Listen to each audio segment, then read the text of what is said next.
Coming up on the Godly Conversations podcast. The easiest form of love is the feeling part of love. It is strong, it is passionate, it is deep, it is rooted. True love does not start and end at your feelings and your emotions and the movement in your body, such that when those feelings are no more there, you feel like you are out of love. No, you were never really in the true sense of healthy love. It's an incomplete love if it is just sensual, if it is just feelings. When someone says, I love you, what do they mean? Now, these are some of the lies that we have disguised as love, which is lust, obsession, infatuation, codependency, people-pleasing, guilt, and obligation. I feel obligated to love you because this person now loves me, so they want to hear it back. Tell me I love you too. Our culture is feeding us with just the erotic part of love, the romantic part of love, and we forget that the holistic and comprehensive nature of love is beyond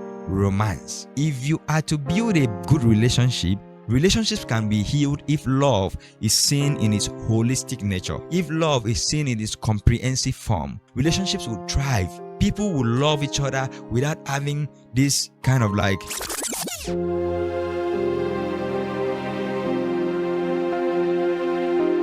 godly conversations.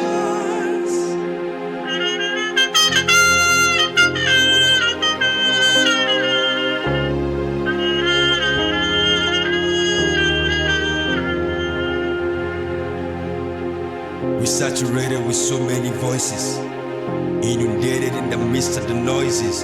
We need the truth to saturate our hearts. Yeah. In the midst of the noises, we need a buffer, the voice of reasoning. You speak to the culture, shining the light of the kingdom. We're here to curate a message of hope through a conversation.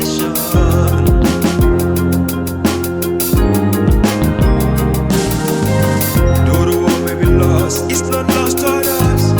The divine God is with us. Yeah, God, Father, Son, and Spirit. The Spirit is my helper. Jesus Christ, my succor. Father is my anchor. Godly conversation brings transformation. You're welcome here. I love you. Hi friend, welcome to today's episode of Godly Conversations with Uwem. I am so excited to have you today because the topic I'm talking about today is an exciting topic for me. It is love. Love. So love is actually a beautiful topic, and it's a big subject because love is the strongest energy on this side of heaven. I think when I read the Songs of Solomon, it says that rivers of water cannot quench love. Love is the brightest flame. Let me read it from the scriptures. I'm just starting directly with the scriptures. It says in Songs of Solomon 8, verse 6, I will read the B part. Love flashes like fire, the brightest kind of flame. Many waters cannot quench love, nor can rivers drown it. If a man tried to buy love with all his wealth, his offer would be utterly scorned. Now, love is a very powerful thing, and it's a very deep thing when we talk about it in the aspect of our lives and in relationship, in marriage, in dating, and everything. So that is why I want to talk about the aspect of comprehensive love. What is the holistic view of love that can help a relationship thrive? And I also talk about when someone says, I love you, what do they mean?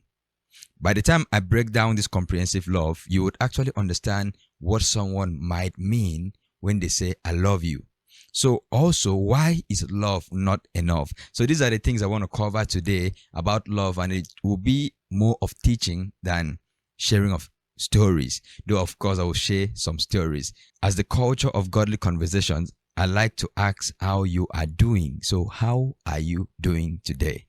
How has your week been? How have you been feeling today before you even hit this podcast to play or to watch on YouTube? How are you? How is your heart? How is the state of your heart? I hope you are good. And I wish that you are good. And I hope that this conversation will be a blessing to you. For myself, I feel excited talking about love today. it's a topic I'm excited about because I believe for me that I am someone that is attuned to love. I love to love. I think that's the way I would put it. That I really do love to love, and then love is something that is very dear to my heart because I am a relationship person. I love good relationship. I want to see good relationship. I want to see people succeed in relationship. And the essence of this podcast is for godly people and children of God, wherever they find themselves, to actually find room to express their heart and find wisdom and find truth and be real with their life instead of, all the facade of religion and everything, but just live a real life and see how God and the scriptures which we read and know that is the word of God ministers to our needs. And in today's episode is going to minister to your love needs, because I'm going to bring out biblical, knowledge of love to make sense of what we struggle with love in our culture and today's society. This is up the heels of Valentine, so I believe this video is on point and on time for most people. If you're in marriage, if you're dating, if you desire a relationship, this is going to help you to understand when I hear I love you, what message is this sending, and what are those things that disguise as love that are not really love, because you need to know these things. Anyways, it was exciting studying and bringing these things up. So I read something. It said people today fall in love quickly and also fall out of love as quickly as they fall in love, which is funny. Like, people fall in love quickly, like just a flash, and people are in love and all of those things, and before you know, just like that, the love disappears and they fall out of love. Does that look like a comprehensive love? Does that look like a real love? Why is love not standing the test of time? Like Solomon said, that love cannot be quenched, that someone can't even buy love. Why have we not tapped into this comprehensive love, this holistic view of love, this healthy love? And that is what I want to talk about today.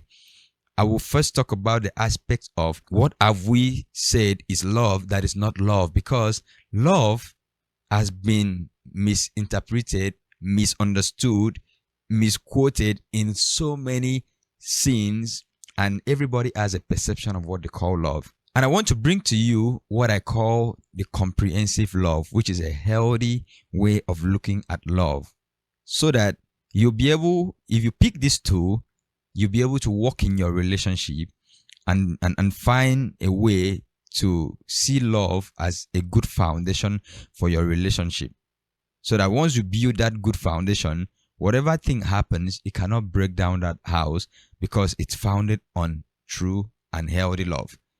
If it is founded on this love that can disappear easily as quickly as it came, that is not real love. That's not comprehensive love. That's why it's easy to see it happen today, that people fall in love today, tomorrow they are out of love. It was not love in the first place, like the real sense of love. So let me go ahead.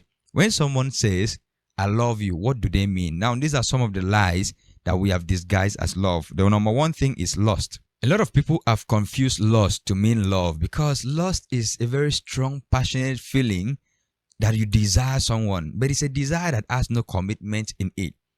It's a desire that's not rooted in the context of healthy love. The number two thing that people disguise as love is infatuation. You can check your dictionary for these words and just find a straight meaning for it. Infatuation is a temporary emotional highs, which is an obsessive attraction. You just see someone and then you are obsessively, like, you are attracted to this person, this strong, passionate feeling, like it feels like love. Yes, it does. The third thing is obsession. Obsession has to do with control and possession, which is disguised as love, which is you are so obsessed with someone that you want to own them, like they are yours. And some people love all these things, lust, infatuation, obsession, because it feels like the person really loves you. They are so passionate. They are after you. They come for you like, I cannot live without you. And I would laugh.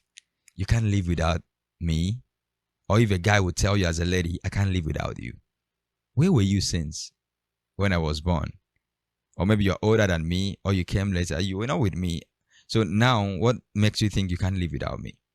I think that's just an outdated line somehow, because you can actually live without anybody. Even if you lose your parents, you can live without them. It's a sad thing, but you will live without them. So telling me you can't live without me, well, that's more of a deception. So obsession makes someone come to a place of being so passionate. They want to own you. Like, it's you are the only thought, you are the only this, you are the only that. And it is a selfish and controlling kind of love that does not have anything to do with freedom. And it is so selfish that it is insecure. The person is like, it can only be me and you. I don't want to see you talk to anybody, because any scene of you talking to someone else means that something is happening there. So it is an obsessive kind of love, which is unhealthy, because it comes with its own insecurities, that you are selfish. You want to own this person like you are mine. And some people mistake this possessiveness as love, because it comes with its own jealousy also. I know I'm talking a lot about this obsession, but I'm going to leave it, because in the later part of today's episode, I'm going to explain where all of these fall in the context of comprehensive love. The fourth path is people pleasing. People feel like because they found someone that is validating them and they are seeking approval, so they mistake this search for approval to mean love. Because this person is always validating them, this person makes them feel good about themselves. So this outside validation from this person can make you feel like you are in love with someone. Maybe you've experienced this and you can let me know in the comment section. Some people have been there. It's not really love. It is just that you have not really owned up to loving yourself and knowing yourself. Maybe you've struggled with a lot of trauma, and these traumas have presented itself for you to find love by being a people pleaser. I was a people pleaser, though that didn't affect me in terms of love, but people pleasing can appear as a form of love, whereby this person is always giving you validation and it makes you feel good about yourself, and you feel like, I think I'm in love because I feel good about myself. They always validate me. They say good things about me.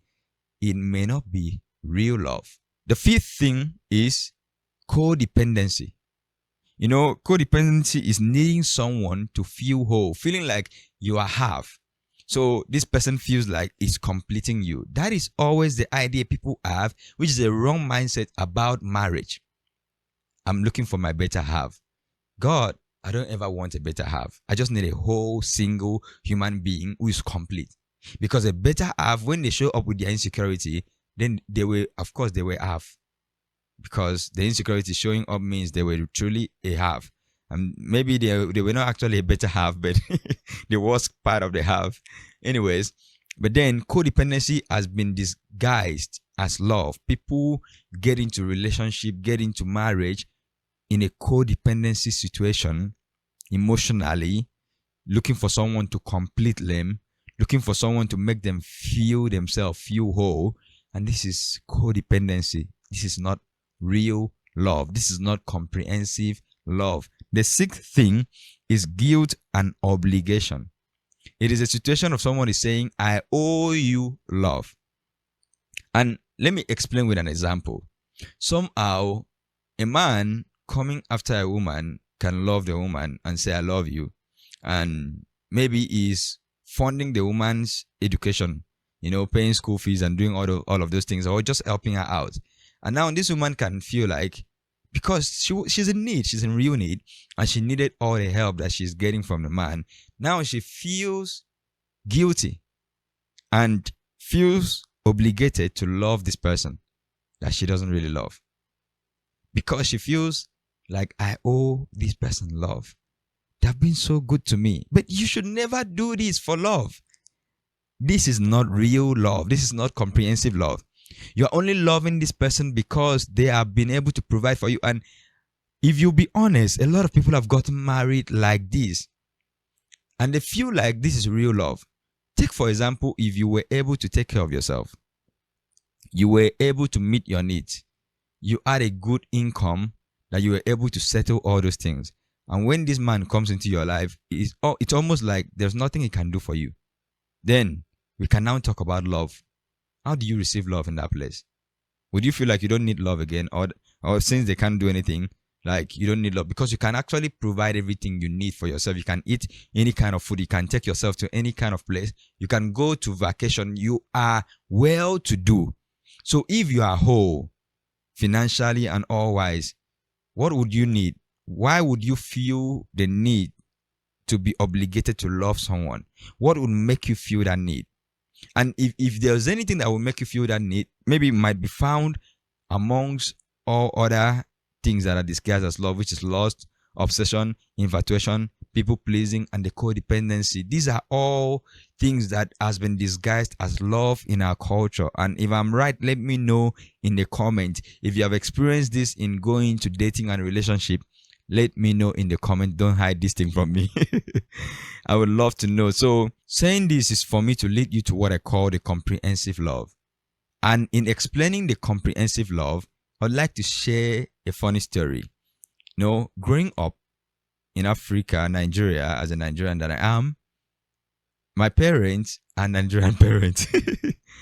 Yeah, they were not told that they are loved. They were loved, but they were not told they were loved. So I grew up, never heard till this point, I've never heard my mom say or my dad say to me, I love you. So growing up like that, I've never heard I love you from my family, right? They did the best they could. So not as if it was a problem, but it's actually it can present itself as a problem, definitely. So growing up, the only place I've heard I love you is in a place that is sensual, which is in a relationship. I've only been told I love you by people that I have dated and been in relationship with. This is the only place I have heard I love you. So now what perception would that give me about love? Love is always about sensuality, sexuality. And that is why growing up, I can now relate with the idea of when someone says to a girl, I love you, and the girl says, I love you back, because them even saying I love you, they are waiting to hear that. Give me a re-echo. I love you back. So now when they hear I love you back, what is the answer? If you love me, prove it. And it's like, prove what? Prove that you love me. And they say, how do I prove that I love you? Let's sleep together. Let's have sex. Now, this shows you that there is a particular thing. The idea of what we call love has always been related to sensuality and sexuality. And this is just a smaller part of the complex nature of comprehensive love. This is just a part of comprehensive love, but not the holistic nature of it, not the complete nature of love. It's an incomplete love if it is just sensual, if it is just feelings, if it is just, emotions and sexual. It is an incomplete love. If it does not go beyond what I feel, then your idea of love might be warped. And this is the love that people run with when it comes to relationship. This is the love that people run with when it comes to marriage, because it's all about chemistry, how they look. I'm looking at the shape, the hips, the this, the that. I'm looking at the back, front, the back view, and the front view and the rear view. So I'm looking at all those things to say, okay. Now this is, I love you, and it's all sensual. And it's all, I'm looking at your fine face. I'm looking at the pointed nose, if I like that. Or maybe some people like flat nose. I'm looking at the lips. Is it a big lip or, yeah. Let's be honest about it. Now, why are you looking at me like, oh, guy, why are you talking about all of these things? So now we've been on a part of love that is just one part of it. So continuing with the story I was sharing, because I was not told I love you. So if I was told I love you outside of a sensual relationship, maybe I might have understood love differently as a connection with my parents when they say I love you. Of course, they did love me, but they never told me. But if they gave language to the connection we had, which is telling me I love you, it would have created a different sense that if I hear I love you outside of my parents, it would give me at least two perspectives. I would know that I love you, so it doesn't directly mean sex. But I'm saying this to make sense of the fact that when young people or people fall in love, they feel like it has to be this hypersensual kind of, attractive, infatuated feeling, which is what I just mentioned in these 6 things about things that are disguised as love, which is lust, obsession, infatuation, codependency, people pleasing, guilt, and obligation. I feel obligated to love you because this person now loves me, so they want to hear it back. Tell me I love you too. I've been loving you. I've been doing this for you. You've never even said I love you too. That's not how love runs. The first time that I felt in love, it was in my primary school. I felt in love. Like I said, I felt it was a feeling. So, and in the class, I saw this girl, intelligent girl, and I know I'm a sapiosexual guy. Like, I love intelligent people, people that are sound, and all of that. So this girl was sound. Like, we're always competing. Is that I take first, she would take second, or sometimes, it was that competitive. So in my primary school, I loved a girl. And for the first time, I wrote a letter to a girl. For the first time in my life. And I feel like that was the first and the last in terms of my upbringing and growing up to love people. After that scene, because I'm going to share the little story, I told myself I'm not going to write a letter to a girl again. Instead, I will buckle up the boldness to meet and talk with her. Now, we were in class and I felt something for this girl.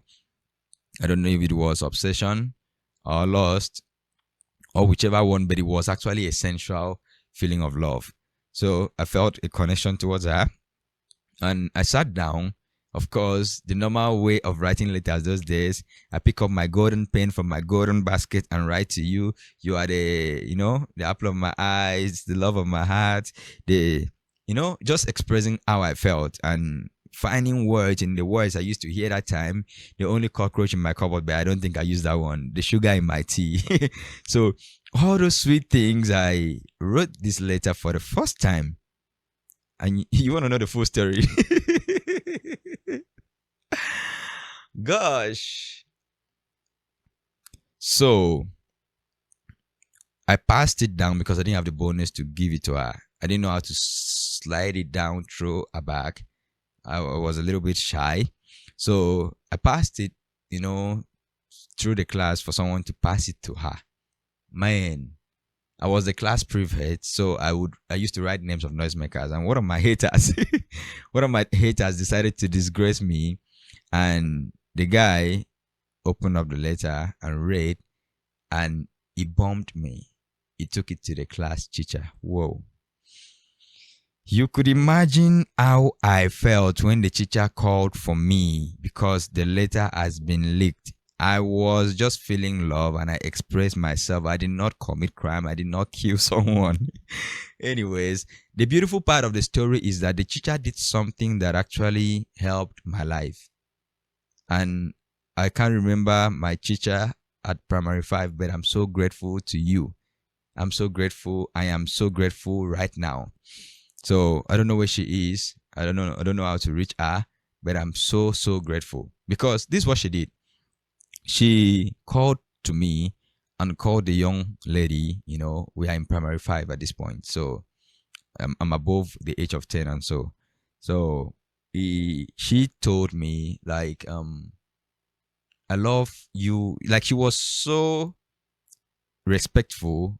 Not like, because I was expecting like going out there and she would start shouting and be like, a small boy like you, the only thing you know how to do is to write letter, maybe give me a little spank and all of that and say, give me your hands, let me flog you. She did not flog me. She did something wonderful that I've never experienced, which I feel like people should learn. Communicate with young people. There's nothing wrong with communicating with them. Stop using cane sometimes. Of course, there's a place for discipline with cane. Of course, in Nigeria, we use cane. If you're not in Nigeria, it's okay. But there's a place for discipline with the rod, but not all the time. Because I was expecting that, and that wouldn't have taught me no lesson. But then, what this teacher did taught me so much lesson, because she called me and the girl, and she was like, validating me for writing that good. And, she read through the letter and then said, I would like you guys to consider being reading partners. Whoa. Guy.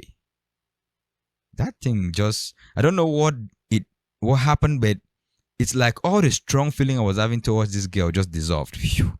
All the strong, obsessive and infatuated feeling I had just disappeared, and it was just a cool kind of friendship feeling. It was really strong, but when she did that, it kind of felt like I went into therapy. Yeah, I'm only having the language now. I didn't have it then. So it just sent that feeling, settled it. And then I said, yeah, that would be good. Though we never did have time, because after then she was out of the school and I never saw her again. But then that taught me so much lesson, and I was like, why did I even get to that point? Because all I knew was love was just sensual, like I explained earlier. It was sensual, it was feelings, it was just all this passion, that passionate attraction towards someone, that passionate pull, the butterfly. Oh, I can't live without you, my tummy. Oh, you can even have running stomach because the butterfly. So, but then all of these are just one part of love, which I want to go into what I call the comprehensive love. And there are 4 love languages that the Bible uses in the Greek. And I want to share these love languages with you and walk you through these love languages to explain what I call the comprehensive love and show you what we have been practicing in our culture. And I want to also let you know that all of these 4 are needed in every good and long-lasting relationship. Working with just the feeling of love does not create a long-lasting relationship. That is why people go into love easily, quickly, and then go out of love, fall out of love as quickly as they went in, because they only operated from the surface and the shallow side. The easiest form of love is the feeling part of love. I'm going to say that again. The easiest form of love is the feeling part of love. It is strong, it is passionate, it is deep, it is rooted, it turns you in all the emotional part of you. That's why the Bible says that love is as strong as death, that it's like the flame, that it cannot be quenched. Rivers of water cannot quench it. It can't be flooded. Like, you can go so deep. Of course, you know how it feels when you're passionate in love with someone.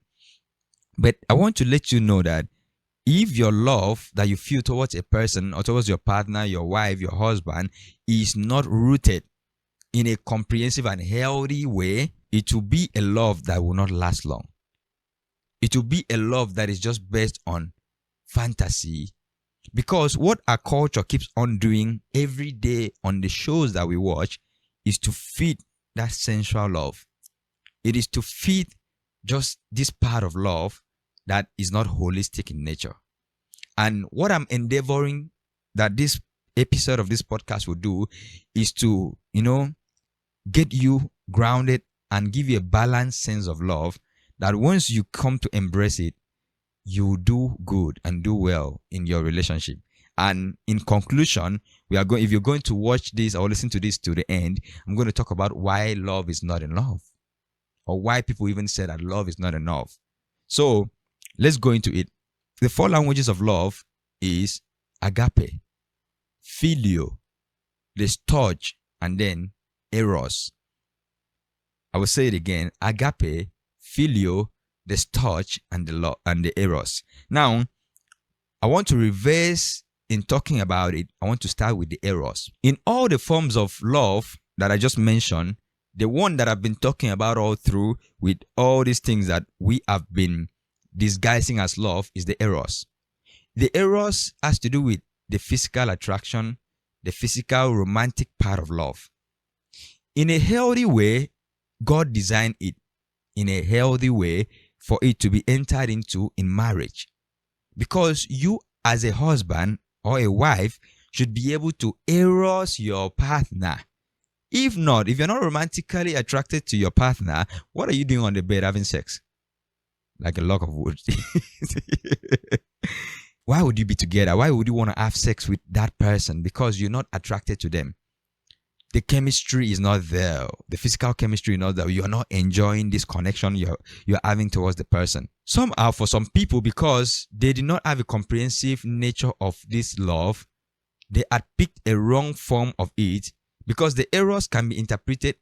Eros alone would be interpreted amongst all other forms of things that has been disguised as love that I just mentioned, the 6 things, which is lust, obsession, infatuation, codependency, people-pleasing, and the guilt and obligation, which has been disguised as love in our culture. Because it has to do with all the passionate feeling. It has to do with all the pursuit of like, I can't live without you, of going to, wild extremes to prove that you love someone. It feels good to the person that is at the receiving end because they feel like, wow, the way you're pursuing me. And this is the problem with that. The person comes all the way fighting to get you with passion and everything. And then when they finally win you, they relapse. They relapse. They have already won the prize. The conquest is won. So what are they looking for again? Why would they stress themselves that much? But you, at the receiving end ones, the same way you used to pursue me, keep pursuing me that way. But the love was not balanced. The person only operated on the errors. And I'm going to give you examples of the errors, even from the scriptural point, so that you see how these errors has affected our culture, and that our culture is feeding us with just the erotic part of love, the romantic part of love. And we forget that the holistic and comprehensive nature of love is beyond romance. If you are to build a good relationship, a good dating relationship, if you are to have a strong, long-lasting marriage, I'm not married, but I have to learn these things to say, if I want to arrive at this destination of having a healthy love with my partner, I need to learn these things. I need to know what is a comprehensive love. What is the complete love? Because in my culture, all I have seen and all that has been presented is this incomplete nature of love, which is just romantic love. I love you always means I feel something towards you. I can't live without you. You're just, you're mesmerizing my heart. It's a lovable thing if it is with all the other forms of love, which I'm going to talk about at the end of this video, but let's just go into it. Eros is romantic, passionate love, which is meant to be between husband and wife, right? As God made it. Of course, in your dating relationship, you feel eros for the person. You feel attracted to the person. The attraction is a big part of the love. The chemistry is from the eros. But then, it is meant to be entered into in the covenant of marriage. It is not wrong to feel it. It is not wrong to feel aroused towards the person you love. No, nothing's wrong about that. It's actually a good thing. But as a single person, you're not supposed to go all the way and run with the errors. Because this is one thing I tell someone, the reason, which I'm going to explain better, the reason I said I'm going to stay away from, sexual immorality and fornication is that I don't want to explore my partner's body. Because how long am I going to explore their body? Because if I am a single man that says I love God and God says don't explore our body, instead I can learn a better way to love her, which is let me explore our mind. Let's have good conversations. Let's have deep conversations. Let's talk about the future. If I can explore her mind, I am knowing her. So that when I have the license to explore her body, wow. It's going to be beautiful. So that is how I think. That is how I regard why. One of the reasons, of course, first is to honor God. But the other reason is I don't want to explore our body. And I don't also want to explore other bodies. So that it won't be like, I don't want to sleep with my girlfriend, but I will be sleeping with every other person. No. I don't want to explore any bodies. But then, I want to keep myself and learn how to love from my heart. Because I am learning something that I have not really seen. I was not taught that nature of love, how to love from my heart. Of course, we do it, but without even knowing. We operate in it. But then when it comes to our romantic relationship, we don't think that is a part of the healthy love in it. We feel like if I say I love you, it is just about these feelings. Of course, you don't need me to start digging into the erotic love that much because you already know. It is what Solomon said, let him kiss me with the kisses of his mouth. For your love is more delightful than wine. Songs of Solomon 1 verse 2. Of course, if you read Songs of Solomon, you see how this romantic love, the erotic love is expressed. It's meant for marriage. It shows you that it should be a beautiful thing. Married couples should not be shy to talk about sex and their romantic love. But beyond the romantic love, beyond the marriage bed, there are other forms of love that will make your love comprehensive. So that even before you choose a partner, it won't just be about the physical attraction. It won't just be about the physical movement in your body. And now, based on the things that the culture has projected as love, they have only operated on this part of love, the erotic love. That is why the movies present love as erotic. The everything, the media, social media, everybody's trying to be sexy, erotic. So everything that we see that wires into our hearts as love is erotic. If I were to tell someone I love you, the next thing someone will feel like, oh, bang. I love you means so you like the way I look, you like my shape, you like my body. But love should be bigger than that, right? So we are going to get into that. But first of all, the example here, which shows clearly where people have been operating from when they talk about love, which I already talked about the 6 things. I said I will go deep into the aspect of some of those 6 things that has been disguised as love, is in 2 Samuel chapter 13. It talks about David's children, Amnon and Tamar, the sister. If you're not a Bible student, I'm not here to say, oh, why didn't you read your Bible? But I'm going to read that portion by myself, and you're going to read with me. If you're with your Bible, this is the Godly Conversations podcast. So we read our Bibles. 2 Samuel chapter 13. I'm not about to preach, just to draw a point from there. So I read. Now David's son Absalom had a beautiful sister named Tamar. Note the word beautiful sister. That is important. Erotic love has to do with beauty. You're looking at something because, like they say, beauty is in the eyes of the beholder. What is beautiful to you may not be beautiful to someone else. Or who is handsome to you may not be handsome to someone else, because they might be what you are looking for in your beauty.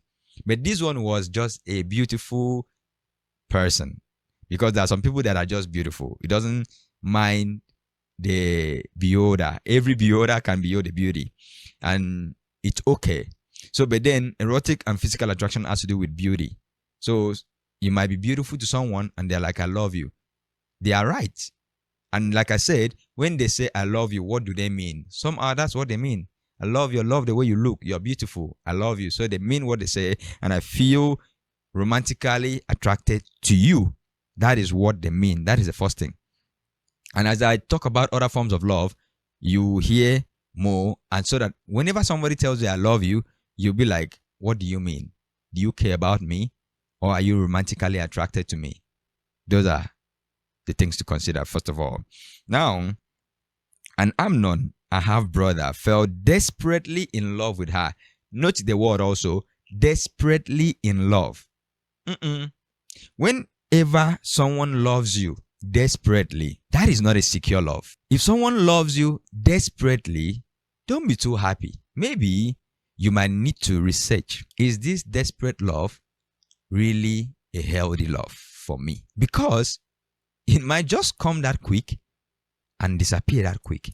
Of course, you're going to see in this story. A healthy love should not be desperate. First of all, mark that. A healthy love should be very secure. Should not be controlling.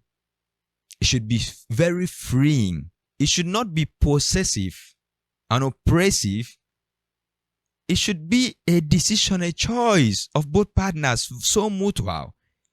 It should not be one-sided. It should be a confluence of two hearts that are aligned with each other, physically, emotionally, in and otherwise, which you're going to listen to. You need to listen to this thing to the end. If you're already enjoying this, let me know in the comment section.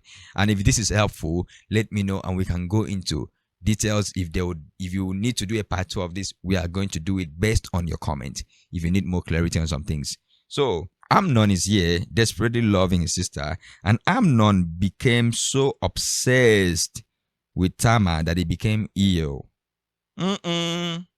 She was a virgin, and Amnon thought he could never have her. So now this already has given us a summary of what Amnon means by love. first of all, is desperately in love with the sister. Desperate with love should not go together if that love is healthy. I can't live without you is not a healthy form of telling someone I love you. It can be said like, I can actually live without you, but I do not want to live without you. Which is, in technically saying, I want you to be a part of my life. And that is leading you to commitment. But some people that say, I can't live without you, are not ready to commit. They are ready to commit sin. They're not ready to commit to you. They are ready to commit sin with your body. They are ready to lie with you, to have sex with you. So Amnon knows the sister is a virgin and he says, I can't have her. Now he is already obsessed with the sister. Just this verse has told us exactly what his love is. It's a disguise of true love. It's a disguise of what true love is. It's just the eros. It's just the romantic love, the passion, the obsession, the lust, the infatuation. I'm looking at my sister. My sister is so beautiful that it's doing me in my body. Though that can happen to me because I can't look at my sister that way. But of course, in their time, they married each other. They married, half sisters marry each other. Cousins marry each other. So today you can look at a woman, be like, the way you look is just, oh my God. Or a woman can look at a man and be like, the way you look is it's peppering me in my body in a good way. It's a good pepper. It's all Cameroon pepper. I'm having fun today. I'm having fun talking about love. And of course, I'm being very vulnerable with you about saying everything I'm saying today, right? So, Amnon is here. His body is preparing him for his beautiful half-sister. And then his friend, I'm just summarizing so that we'll read the final verses that, goes into details of what I want to present to you. His friend, which is his cousin, came to him and gave him a trick on how to get the sister to be in the same house with him. So it means the friend he had around was of the same mindset like him. They feel like, of course, a lot of men in our culture today feel like love is like lust. We mistake love to be lust. We mistake codependency like I need you to be complete, to be love. We mistake people pleasing, I need your validation, to be love. We mistake guilt and obligatory kind of love, I owe you love, to be love. It's not the aspect of true love. True love does not start and end at your feelings and your emotions and the movement in your body, such that when those feelings are no more there, you feel like you are out of love. No, you were never really in the true sense of healthy love. And that is what happened to Amnon. He so much was passionate and desperately in love with the sister, which was actually lust, obsession, infatuation, all wrapped in one. These things are related to each other. All the things I mentioned, they're all related because they're out of insecurity and brokenness, which is brokenness. It might even be of a broken perspective of what you have about love, which many of us in the African culture, Nigerian culture, have that broken lens and perspective of love. We feel like it has to come with, if somebody is not, that jealous, I don't think they really love you. Maybe you're missing it. If that person is too jealous, that person might be as insecure as that. In healthy love, there's a part of jealousy in it. Of course, we are going to talk about that. Let me not go ahead of myself. So, in continuation, I'll jump to verse 12. The advice given to him by his cousin has been sounding good to him. So he has found a way to bring his sister to the house to cook for him. So told his dad, and the dad, David, accepted. And then the sister now is at home cooking for him. And even with his mindset, he has a warped mind. That guy had a warped mind, corrupted mind. He's saying that the sister should, cook so that he will watch her cook. That without that's lost. You don't want to commit, but you desire someone. Oh, just like you have a girlfriend, you desire to see her in the kitchen with a bomb shot and something, just, sleek clothing, and you desire to watch her from a distance in the kitchen. But are you ready to commit to her? Are you even sure you want to commit, or you're all interested in entering all parts of our body, exploring all parts of our body, but you've never explored our soul to know what do you really want? Can you tell me how you really feel about me? Or what is in your mind? What are your hopes, your aspirations? What is your future like? bro, I'm gonna be as transparent as I am, right? Because I want this to help someone. So he has succeeded. Now he is at home with the sister, and the sister is cooking for him. Then he said to Tamar, now bring the food into my bedroom and feed it to me here. So Tamar took his favorite dish to him. Now don't start saying she was ignorant. This is how we get to blame people that get raped and you feel like they were ignorant. Sometimes their mind was just pure and never thought something would be wrong. Tamar would never advise in her heart that the half brother, would devise such thoughts and even make such plans. Some people get in relationship with people and they feel like these people genuinely care and love them. And in the course of the relationship, they had built a certain level of trust and freedom around these people, not knowing that the person has ulterior motives. Of course, that's why now that you know that these things happen, you have to be careful before you even get to say I love someone, and then you spend private time with the person. If you are sure you don't want what they want, yeah, you might say I don't know what they want. You don't know until you discover. But in this case, Tamar was not a fool. So listen to what happened. So Tamar took his favorite dish to him, but as she was feeding him, he grabbed her and demanded, come to bed with me, my darling sister. No, my brother, she cried.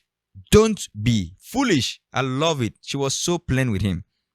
Don't be foolish. Don't do this to me. Such wicked things aren't done in Israel. Look at the wisdom. Wow. Where could I go in my shame and you would be called one of the greatest fools in Israel? Please just speak to the king about it and he will let you marry me. Bro, this lady is so wise. He's saying if you want to marry me, there's no issue with that. Of course, it was allowed. It wasn't a taboo. This is what I feel like even our young women should know. If he's really that interested in wanting to have sex with you and you love me and I love you, when we get married, we're going to do it. There is no haste with wanting to explore my body. Don't do this. And I love that she said, these aren't done in Israel. These are not accepted lifestyle. As a Christian, it is not an accepted lifestyle to fornicate. As a married man and woman, it is not an accepted lifestyle to be promiscuous, to commit adultery. It is not accepted. The culture might make a lot of things seem accepted, but it's because your sense of love is warped. Your wife is at home, who is sacrificing time, commitment to your children, and you're out there telling a girl, I love you. And all you mean is, I want to be romantic with you, to have sex with you. You think that's love? That's what this guy here, the fool, behaved. That's what he portrayed. But then since he's stronger than her, he raped her. Let me read the final verse. This is actually deep, But Amnon wouldn't listen to her. And since he was stronger than she was, he raped her. I don't know. This portion is rarely preached though, even to the singles in singles gatherings, because you need to let people know what is love and what is lust. Then suddenly, Amnon's love turned to hate. Suddenly. Quickly, he was desperately in love. Suddenly, he is now desperately hateful. And he hated her even more than he had loved her. Get out of here, he snarled at her. This breaks my heart. I don't know about you. It breaks my heart. Every time I read that story, it breaks my heart because I was molested. It breaks my heart. I was taken advantage of. So I get the shame, the pain of it, being taken advantage of outside of your will. It breaks my heart that in our culture today, people are still walking around lustful, struggling with a deep sense of lust in their heart. It's both sex, both gender, female and male. So, but what is it about healthy love that you need to know? Healthy love is not foolish, because it doesn't do foolish things. In the eyes of God, fornication is foolish. Adultery is foolish. Yeah, you might have illicit pleasure in it, but it's foolish. You're not walking in wisdom. If you really understand the in-depth nature of those things, they are not healthy. They're not healthy. So, even when the sister told him, guy, you can marry me. And then, if you want to have the sex, we can have the sex. And he said, I don't care about that. It's rather I rape you. After he did that, what he called love was actually turned to hate. That is what lust do. That is what obsession does. That is what all forms of things that we have disguised as love does. Once you can't get your way, the person can become your enemy or someone you hate. It shows you never cared about them. Now let's go to the second part of love that I want to talk about, filial.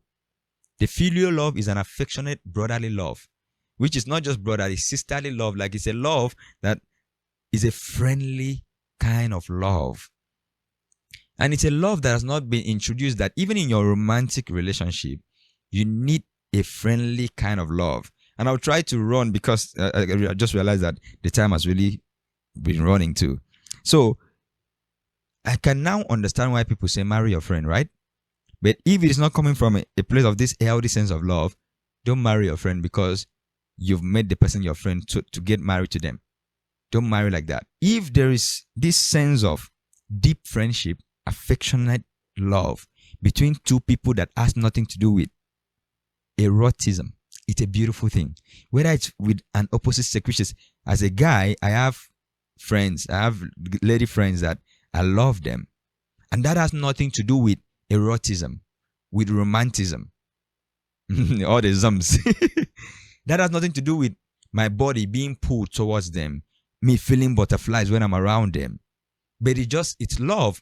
Now, this is the caveat to what I'm saying about love, the holistic and the comprehensive nature of love.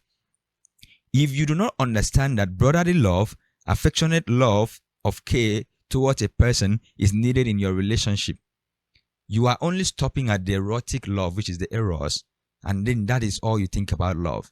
Now you can have friends because you don't even know the friendly love, so you're just having casual friendship. You can't even have intimate friendship because you don't understand that there is something like affectionate love towards two people. It can be towards a brother. I have my brothers that we talk with, I share my heart with them, and I love them, and we are good friends. This is that kind of intimate kind of love, and you need it with your partner, with your wife, with your husband. You guys need this friendship love. How do I put this? It is a love that can be called I like you. This is a love that it's almost stronger than that erotic of like, yeah, I can't stay without you. When you're around me, my body is like, I can't control myself. No, that is not even real love. What gives that romantic love foundation is these other forms of love that I'm trying to explain, which is a deep sense of care and likelihood for the person. Like, I really care about you, that I wouldn't want to abuse your body. I wouldn't want to take advantage of your body. I wouldn't want to get to do anything that would hurt you in any way because I care about you. That's that friendship. Like Jesus said to the disciples, you are my friends because I let you into my heart to know me intimately. And when we get to be with people and are friends with them and they know us intimately, they know everything about us, they know our heart, it builds a connection. Now, this is when the connection is a loving connection. You just like this person. You like to be around them. You are fond of them. You enjoy their company. This is the kind of love that is needed in your romantic situation. When you see someone and you like them, like you feel a pull of attraction towards them, what I would advise for someone that is trying to date is build this affection towards the person that is beyond what you feel for them naturally in your body. If you are a Christian and a child of God, that you are honest and transparent. You need to understand this level of love, filial, a friendly love of like, I really care about you. I am fond of you. I love you in my space.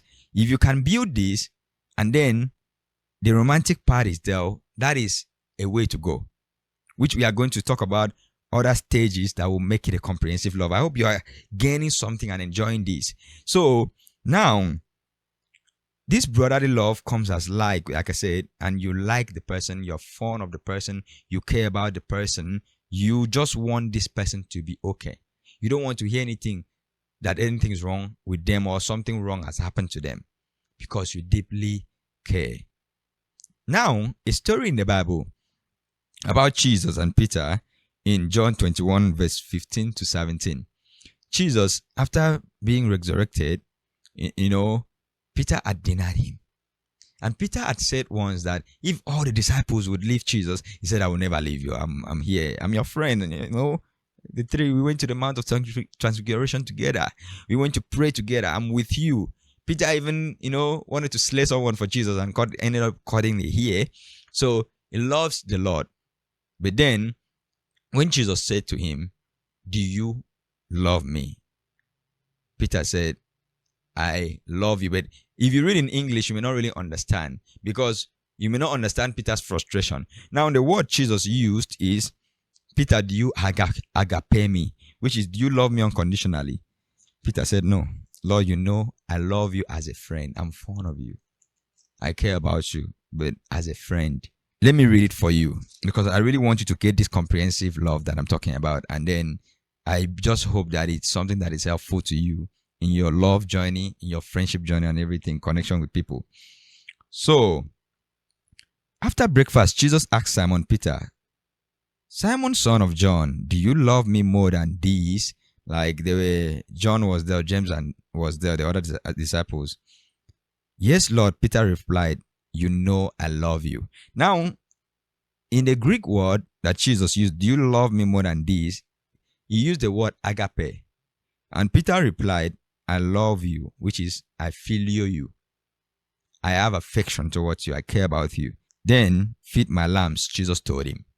The next verse, Jesus repeated the question, Simon, son of John, do you love me? He's still using the word agape. Do you agape me? Do you love me unconditionally? Of course, we're going to get to agape, but let's not rush. Yes, Lord, Peter said, I love you. He's still talking about, I filial you. Then, take care of my sheep, Jesus said. A third time he asked him, Simon, son of John, do you love me? Now, this last time, Jesus is using the word, do you filial me? Peter was hurt that Jesus asked the question a third time. Now, Jesus has come down to his level. He said, Lord, you know everything. You know that I love you. Jesus said, then feed my sheep. Jesus walked him through knowing the kind of love he even has for him. Peter said, at this point, I can't lie to you. I don't feel like giving now. I only love you as a friend. I don't love you unconditionally. I can't die for you. Because it has already been proven. He said he could die for him. And then when the whole thing came to play, Peter is running and denying Jesus. So in your loving relationship, you need a filial kind of love. And Jesus came to his place and said, do you really filial me? Do you have affection for me? Do you care for me? He said, yes, I do. You can also see this in the story in 1 Samuel 18 about David and Jonathan. The Bible says that they loved each other such that their soul was knit together. Their soul was knit. These are brothers. It can happen between two sisters who know each other, that their hearts are pure and they love each other deeply. It's so intimate. It could happen between two brothers. It can happen between a brother and a sister in the Lord who love each other deeply. And if such love can even take a step higher, and they feel romantic love towards each other and they want to get married, you need this love in your marriage.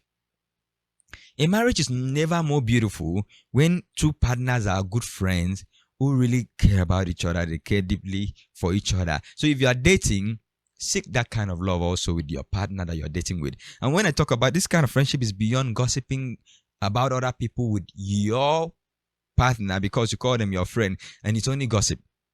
Gossip is not deep communication or conversation that is helping your relationship. Yeah, it's a fun thing to do amongst friends. Talk about people, talk about things, events. I went here, I went there.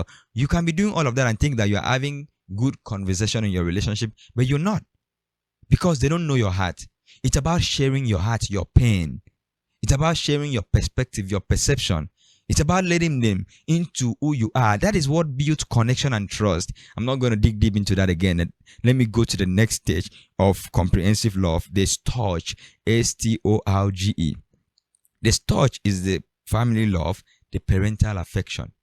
And what I always do say is that I want to put this still in the area of romantic love. Because once you can love someone, filial someone, and feel eros towards someone in terms of trying to find a partner and love someone to marriage, you now can say, I will make you my family. I will touch you. You become a part of my family. Now I can say, I will marry you. Because the level of which I care about you is beyond what I can get from you. It is just a deep affection, and I'm fun to be with. I love your company. I love to be around you and all of that. So I feel like I would like to spend my life with you if you feel the same way, because it has to be mutual if you are even moving to make the person your family. But then this touch is naturally a family love. You know, when someone is your family, it doesn't matter if you don't really like them. But if something were to happen and somebody tells you that your brother is in so trouble, your heart is pulled. This is my family. This is my blood. So if you can, in a situation of love in relationship, talking about comprehensive love in relationship and all forms of relationship, if you are dating someone, if you are married to someone, if you are with your spouse, you need to have that kind of love that this is my family. I've heard some people say, my wife is my wife, my family is my family. I don't know where you get that. God. Were you in God's family before Christ came to die for you and loved you when you knew nothing? He made you a family. So His love is not just fun, filial, affectionate. His love is also family. He says, you are my son. I will make you my son and daughters. Yes, we can take the spiritual because we are spiritual people, and it applies also. When you get married to someone, your wife and your husband becomes your family. So that's why you have to reconsider before you're making someone a wife or husband. I'm making you a part of my family. So I don't know if I like that kind of character in my family. I don't know if I like that kind of behavior in my bloodline. I don't know if I like that kind of, look. Because, you have to think about these things. It's deeper than just, I have a romantic feeling towards you. It's deeper than that. This touch is important in love. In Romans chapter 12 verse 10, it talks about that love. Be devoted to one another in love. Honor one another above yourselves. It talks about this touch, that family love. You are devoted to this person. You are devoted to your mom, to your dad, to your siblings, that if anything were to happen, it hurts. Even if you don't have that kind of cordiality, because it's beyond cordiality. Cordiality is in filial. But you can actually build that cordiality with your family members, your siblings, if you guys, because all these are practice and built. It can be built. The family comes natural. You can also make people part of your family that beyond being cordial and affectionate and caring for them, you are like, you're my blood, you're my family. We've got a covenant. That's what happened between even Jonathan and David. Their love went through all the stages of comprehensive love. That was why even when Jonathan was dead, David took care of his son, Mephibosheth, a lame guy. You need to know that love is strong, love is deep, love is beyond feelings. It's actions of sacrifice. That is what makes love to come to this place of healthy, comprehensive, complete. I hope you are getting this. I'm actually motivated and inspired talking about this essence of love. I am. The last part of love I want to talk about is the agape. This is the God kind of love, the unconditional and sacrificial love. And if I'll be honest with you, it takes having God in your life to exemplify this kind of love. This kind of love cannot come from you as a human. Naturally, we are made to be selfish. I am selfish naturally without Christ. I am selfish naturally without the love of Christ in my heart. I am not patient naturally. I am not kind. Real kindness, not nice. I'm nice. I can learn to be nice. I can be nice, but I'm not kind naturally. And I don't want to go into this because I want to do another episode on where I will dig deep into this agape and how it should be expressed between lovers. Because this unconditional love comes into a love that if you want to build a relationship that will be long lasting, you need God in it. And when God is present in it, the Bible says God is love. Agape is present in it when God is present in it. Because you will not react to the person based on you do me, I do you. That's where marriage are built, because God is the anchor. Of course, I did not start with this because I wanted to explain the concept of where we are as a culture. We have stopped at the eros, erotic, romantic love, passionate love. The culture has been exploring that in different forms, and it leads to a lot of sexuality in our culture, sexualized content, sexualized everything. But then, if you would just go deeper, you realize that love is deeper than that feelings of romance and feelings of butterflies and lust. Because if you only stop at that, without this other part of love, storge and the filio, your love is lost. It's not real love. The feelings you have without these foundations of true love, it's only lost. You can't be committed to that person in truth. You won't be faithful to your wife or to your husband. You won't be faithful to your partner. You will stop at just feeling butterfly for them, and later the butterfly will die. And you'll be like, it's like I've fallen out of love. That spark that I used to feel here is not there. And you forget that if you really care about them, even though your wife has given birth, and then her stomach has started winding up, they are not as smooth as you used to think, you will still care about them and be affectionate with them and enjoy their company and build a connection with them. And then how do you build the spark? You can take them on a vacation somewhere else and change environment, and before you know, the spark comes back. Yeah, I'm single, but I learned these things because I want to operate in a comprehensive love with my spouse. So a lot of people don't want to put in the work, because if you want to operate in these other forms of love, it takes work. You know what doesn't take work? That romantic feeling of love. It doesn't take much work. If you say, hey, yeah, I'm buying things for them. Bro, it's natural for men. If you're a man, it's natural to give. As a man, it's natural for us to give, especially people we care about. It's natural to give. And it doesn't cost that much. It doesn't take you that much to give. It just isn't not to buy things and you have the money. When you have, you give. You can give when you have. Because you are giving to expect something. You want to sleep with them now. What are you saying? You want to enjoy their company, hug them, cuddle. So you give. But what if you were told you are giving and you're never getting anything back? Are you still gonna be there?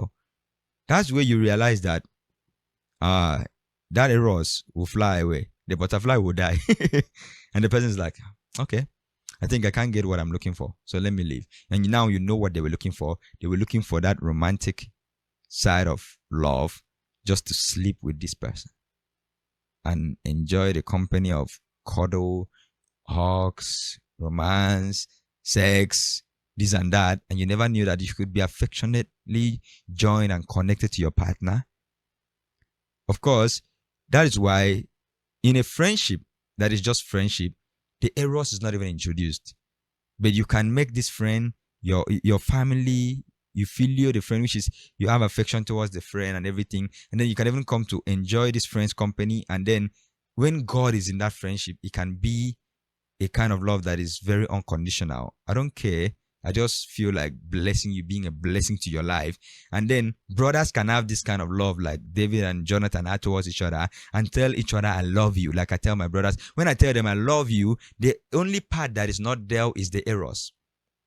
Because we're never going there. When I tell my sisters that I'm in love with, that I care about, that I love them, the eros is not part of it, because we're never going to have sex. We are not going to have sex. The eros was only meant for marriage. God created it, but he said all the feeling in you should be safe in the perimeter of marriage between you and your spouse. Single guy, single girl, stay away from it. It's dangerous. It can consume you. Don't awaken love before it's time. Solomon advised in Songs of Solomon. So don't go there. Practice exploring somebody's soul, liking their company, enjoying being around them. You might feel the eros, because when you spend much time with someone, you can feel it, but it doesn't mean you should practice it with someone you're attracted to. You will feel it with someone you're attracted to, but it doesn't mean you should practice it. But towards brothers, guy, if you feel the eros, there's something wrong with you. So it should not come. That is why sisters can love sisters and they're like, I feel you, I touch you, you're like a family to me. I care about you. If something is, if you get into a fight, not like if you get into a wrong fight that you decided to go, the enemy of my friend is my enemy. I'm not there. I know the idea. So, but it's a real love that comes with wisdom, that comes with true knowledge, true wisdom, that comes with freedom. Like, I feel you. Of course, I've explained that. I touch you. You are my family, my familia. And then I care about you deeply. I love you. I will be patient with you. I will be kind to you. I'm going to read the last portion I want to read before I talk about the conclusion of this comprehensive love. I hope this is blessing you.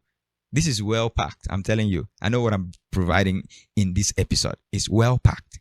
And I want you to be blessed with this. And I want you also to share this with people, with your friends, with your family, with your lover. Let them hear this.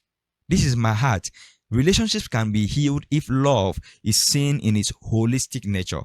If love is seen in its comprehensive form, relationships will thrive. People will love each other without having this kind of like transactional mindset of like, if I'm blessing you, you should give me sex. If I'm giving you my money, you should lie down on the bed. No, we can be friends and I care about you and I spend money on you. If I have, I make sure that I take care of you because you're my friend, because I care about you. And we talk and you tell me your heart and I'm never taking that anywhere and I'm never trying to take advantage of you for sharing your heart with me. That is love. That is filio. And then I see you as my family, that if something is to be wrong with you, I'm going to be present there. That is touch. That is a love that's needed in true friendship even. But then beyond that, in your marriage, in your loving relationship, you need all these forms of love. And the agape, like I said, it's like the Bible says, for God so loved. That word loved is agape. God agape the world that he gave his only begotten son. Agape is sacrificial. It's the sacrifice part of love, which is so actionable. It is not just, I feel, I enjoy your company. It's action. For someone that I'm in love with you, I want to commit to you and get married to you. I love you unconditionally. I'm patient with you. I love you unconditionally. I want to be kind to you. That's why the Bible says love is patient, love is kind, love is selfless. And I tell you, this part of love is emotionless. I tell you that with a straight face, right? Because when I say I am patient with you, when was patient a sweet feeling? One time I was thinking about the idea of patience and God told me, patience is not pleasurable, but patience is so profitable in any relationship. And that was so good to me, as much as it's difficult to admit. Patience is profitable. Patience will save you from lashing out, even beyond relationship, from acting out as a fool, from having short temper. Patience will help you. Self-control, long-suffering. It helps you. You're patient. Your partner says something you would react to, and you find a way to respond in love. Because soft answer turns away wrath. Hallelujah. So, but now this is not something that you just wake up to. You grow into these characteristics of love. You grow into them. The more your relationship with God deepens, the more you understand this agape. Because it's like bringing God to the center of your love, that when God is there, it's going to be healthy. Whether it's your dating relationship, you can healthily love this person and they cannot take advantage of you because you are securely loving them. You love yourself. The Bible says love God, love yourself, and love your neighbor as you love yourself. And this is how I always do say it. When you receive the love of God, for God loved us when we were sinners, you receive the love of God that you are fully forgiven by God. You will learn how to forgive your partner when they wrong you, because you are like, God forgave me when I did the worst, when I was at my worst. I can forgive you for this thing. I can learn to forgive you. When God is in the picture and your relationship with God has deepened, now you are friendly with this person, you enjoy their company, you're fond of them, they are your filio. Now you've made them your family. They are your familiar, you care for them. And in a romantic relationship, now I have romantic feelings towards you. Now let me commit to marriage. I can marry you at this point because I have checked the love. It is now comprehensive. I can marry you. I can say, would you be my wife? Or I can say, like, where we are as partners, I think we need to go further because we love each other so much deeper than we can keep it here outside, because now this healthy love is there, and then this romantic part of it is here, and my body really craves for you because I've seen your heart. I've seen you have a good heart. You have a good countenance. I love your company. You have a good character. I love to be with you. You can get married.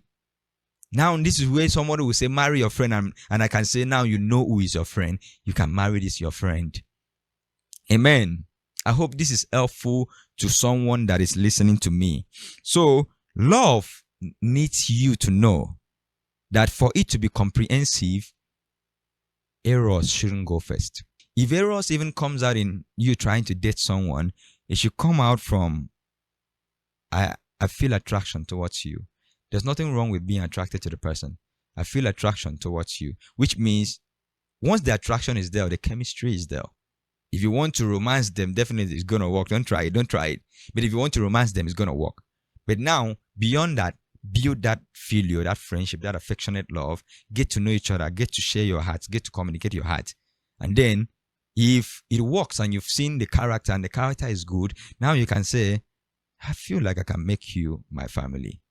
And if God is in your heart as a child of God, you bring God into your love from day one. From day one. That God is at the center. If God is at the center, that is what will help you with the resolve of no strings pulled. We are not going to have sex in this relationship. We are going to honor God in this relationship. And as God would have it, let God lead us. Let God help us. And God will help you with patience, with forgiveness, with agape, with kindness for each other, with selflessness. When we love to be selfish, it feels good to be selfish. It doesn't feel that good to be selfless. But then if you keep up with God with your relationship, it will feel good to be selfless with your spouse because you love them. And at this point, your love is ripened for it to be healthy when you get married to this, your partner, when you have the finances to get married. Now, this last part that I want to share before I give you my conclusion is, why isn't love enough? If you come to a place of saying, I now have this comprehensive love with my partner and I'm dating, which I've experienced that. Why is it not enough to get married? Now, that's when you know that love, as much as it's comprehensive, it's healthy, it's not toxic, you love each other, love has other needs. Love needs wisdom. The Bible says that a wise man does not build his house on the sand. I'm going to read that, please. Please, if this is helpful, share this episode of the podcast and let me know what you think about it so that we can even go deeper. So, Jesus said, anyone who listens to my teaching and follows it is wise. How do you know that he's wise? It's like a person who built a house on solid rock. Though the rain comes in torrents and the flood waters rise and the winds beat against that house, it won't collapse because it is built on bedrock. Now, the other part is, but anyone who hears my teaching and ignores it is foolish, like a person who built a house on sand. When the rain comes and the flood comes and the wind beats against that house, it will collapse with a mighty crash, quickly falling in love, quickly falling out of love, because it's built on sand. It's built in an incomplete idea of love. It's built on just a part of what love is, but not even the core of what love is. That is why it's foolish to build your marriage, your love life on just eros, romantic feelings. It will disappear one day. You won't always feel that way. But if you build it on the comprehensive nature of love, as I have explained, you've built it on a foundation. Now, like I said, why is it not enough? It needs wisdom. Now that you are wise, you have a solid rock foundation, right? Which is a healthy, comprehensive love. Now, Jesus said, he that wants to start a building must first consider the cost. Do I have the finances to take care of this person I love this much? Consider the cost. Don't rush to marriage. I know a lot of pastors rush people. This might be a topic for another day, but then I just have to brush it here. Love, as much as it is a foundation, the one thing I can say to anyone is, once you start building your house, after you've set up the strong foundation for your story building, or maybe there's excavation has been done and everything, and the foundation is set to be solid, Do you pack your things and go live on the foundation? There is no shelter there. There's no defense there. There is nothing. See, I'm just being so real. That is why you have to now take time. If you love each other this much, two partners can join heads together. Wisely plan. Let's plan towards the future. Let's plan towards where we are heading. If we know we are on the same page on this, we are mutual on this, let's plan towards this life together so that we will not struggle unnecessarily. Oh, what needless pain we bear because we are not wise. That is my own version. We bear needless pain because we do not apply wisdom. Now, we love each other. Let's plan. Let's not say, we love each other. We can keep loving, we can stay loving each other. But if you want to move forward, let's put our heads to wisdom. Let's give our heads to wise planning, to wise counsel, and say, okay, we have a good foundation. Let's start building on it. Let's start buying the blocks. Let's start thinking about the roofing on top of this house. After building, doing the block work and all of that, the windows are still open. Let's start thinking about the kind of windows to use. Let's start thinking about, this is beautiful to even talk about. Let's start thinking about the kind of roof that we want to use. Are we using a stone-coated roof, or what kind of roof do you want to use? How do you want to decorate this house? See, when healthy, comprehensive love forms a basic foundation for a good love relationship, a good marriage, building on top of it, however extravagant you want to go, as much as you can afford that lifestyle, you guys can go anywhere. God is there. The agape is there. The touch is there. This is your family. This is your ride or die. The friendship is there. And then the romance is there. What are you waiting for? And you have the finances and the wise planning to be able to manage and plan well. And then you guys get married, because the planning I'm talking about is not just about planning the marriage. It's about planning the future, the life that you're building. What kind of life do you want to build? What kind of future do you see yourself to go into? Okay, these are the thoughts I have in my head. I'm just sharing my head, right? Not as if I know everything. I'm still learning. How many kids do you want to have together? Love is a good foundation, but a good foundation alone is not a place to go and live. Amen. Let me stop there.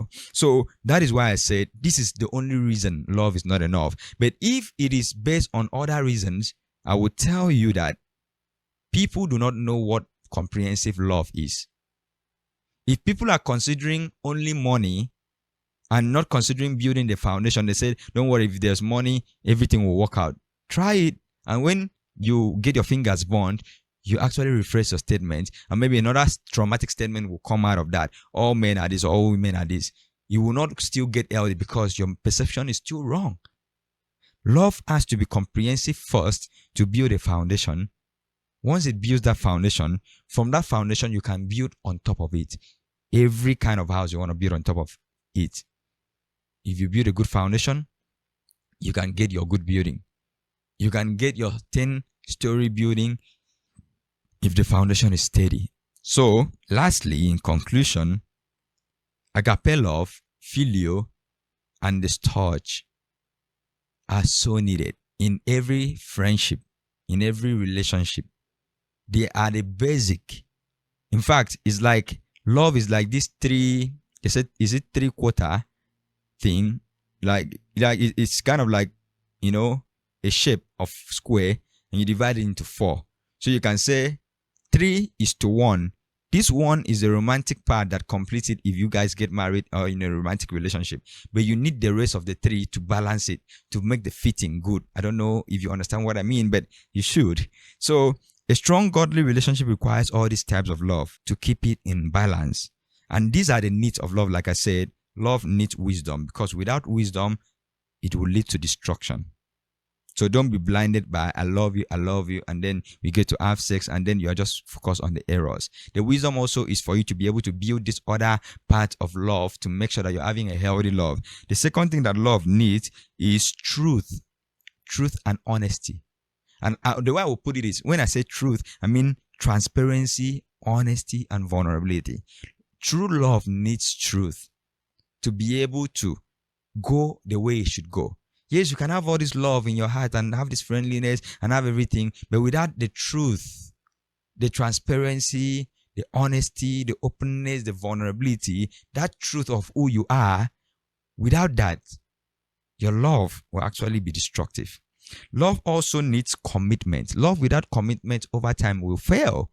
So after all these things, you need to commit. You need to commit. You need to talk about where you're going to, the future. Drop your ego, drop your pride. Talk about that future that you are seeing together with your partner. Like, we see a beautiful picture. Can we start a step at a time? Yes, life situations are different for each person. Sometimes it's not easy to build these things.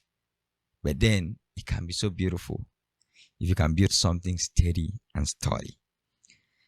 So you need truth, and love needs God. Love without God is incomplete. I hope in this little point of mine, I've been able to convince you. Anyways, I wasn't doing a debate. So I hope you are blessed. I hope this makes sense. I mean, complete sense. Look, I would like to hear from you. Don't do that thing you always do. Watch and move. Tell me what you feel about today's episode. Let me know what you feel about today's episode. Let me know the thoughts you have. Let me know the questions you even have. What do you like me to talk about when it comes to love? Let's talk about love. Anyway, so a long-lasting relationship is not built on just emotions. It is built on comprehensive love. A love that is wise, committed, truthful, and rooted in God. This is my idea of comprehensive love as I bring to you. And I believe this is a blessing to you. Let me know what you think. Let me know your mindset, your thoughts around this. And it will be a pleasure of mine to engage with you in the comment section, to see you share this to your friends on your social media, on your WhatsApp status, and everywhere. And do well to check other episodes of this podcast and support. If you want to support, yes, I'm open to being supported. If you want to buy me a camera, you want to buy more lighting, if you're looking at it and be like, how can we improve the quality of this? I'm all up for that. Of course, I'm putting in my best for that. But if you feel like God has laid it on your heart to support, and you've been like, it's like, this guy doesn't need support, I need that support, bring it on. Thank you, and God bless you. Have a good time, and see you next week for the next episode of this podcast. Stay blessed. I love you. Thank you for watching today's episode of Godly Conversations to the end. I am so grateful that you watched till this point. Let's make a commitment. If you are yet to subscribe to our YouTube channel, please hit the subscribe button, give this video a like, and also share this video. If you're listening on Apple Podcast, Google Podcast, or Spotify, anywhere you're listening, do well to follow and drop a comment. Let us know what you think, so you can check out other videos on this channel, check the playlist and this other video, and stay blessed. I'm committed to your progress, and I love you.